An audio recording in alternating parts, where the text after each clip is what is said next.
राज्यपाल जगदीप धनखड़ की रिपोर्ट मिलते ही गृह मंत्रालय एक्शन में आ गया।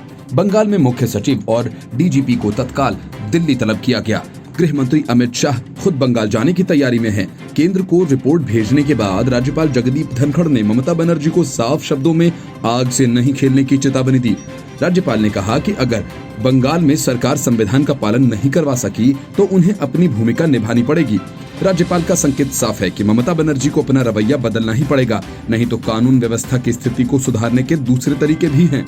और जाहिर है कि दूसरा रास्ता ममता बनर्जी के लिए मुसीबतों की वजह बन सकता है। विधानसभा चुनावों की सरगर्मियां हिंसक हमलों तक पहुंच गई हैं। 2 दिवसीय दौरे पर बंगाल गए जेपी नड्डा को पहले काले झंडे दिखाए गए, दूसरे दिन उनके काफिले पर हमला हुआ। कैलाश विजयवर्गीय की गाड़ी पर पत्थर फेंके गए, जिससे उन्हें चोट भी आई। लेकिन ममता बनर्जी कहती हैं कि बीजेपी के नेताओं की सुरक्षा सीआईएसएफ, सीआरपीएफ और बीएसएफ जैसे बल करते हैं, तो नड्डा की कार पर हमला कैसे किया जा सकता है।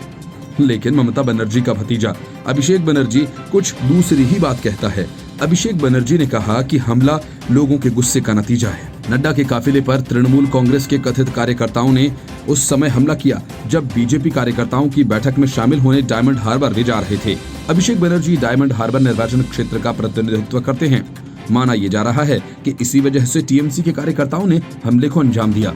ममता बनर्जी चाहती हैं कि बीजेपी के नेता उनके और भतीजे के इलाके से दूर रहें।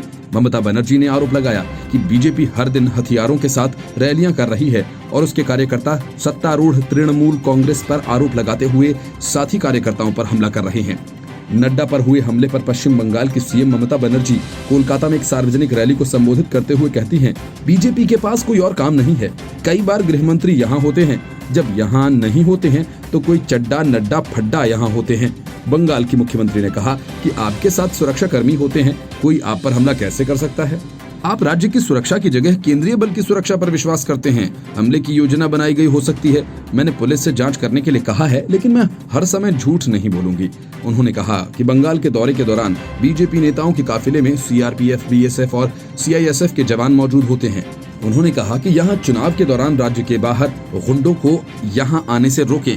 वे खुद को थप्पड़ मार रहे हैं और इसके बाद तृणमूल कांग्रेस पर आरोप लगाते हैं। बस स्थिति के बारे में सोचें। बीजेपी के राष्ट्रीय अध्यक्ष जेपी नड्डा ने ममता बनर्जी के आरोपों का जवाब देते हुए कहा कि सीआईएसएफ का काम ऑब्जेक्ट को बचाना होता है और पुलिस के काम सड़क पर खड़े लोगों को रोकना। आपको बता दें कि ममता बनर्जी ने आरोप लगाया था कि बीजेपी के नेता के साथ सुरक्षाकर्मी होते हैं और आप पर कोई हमला कैसे कर सकता है। आप राज्य की सुरक्षा की जगह केंद्रीय बल की सुरक्षा पर विश्वास करते हैं। हमले की योजना बनाई गई हो सकती है। मैंने पुलिस से जांच करने के लिए कहा है, लेकिन मैं हर समय झूठ नहीं बोलूंगी। नड्डा ने कहा कि बहुत दुख के साथ मुझे कहना पड़ रहा है कि अंतिम संस्कार में भी कटमनी और रिश्वत बंगाल में देना पड़ रहा है। बंगाल की ये स्थिति हो गई है। उन्होंने कहा कि बंगाल में कट मनी जीवन का एक तरीका हो गया है और ममता सरकार द्वारा राजनीतिक संरक्षण में टोलाबाजी, बालू और कोयला सिंडिकेट द्वारा लूट हो रही है।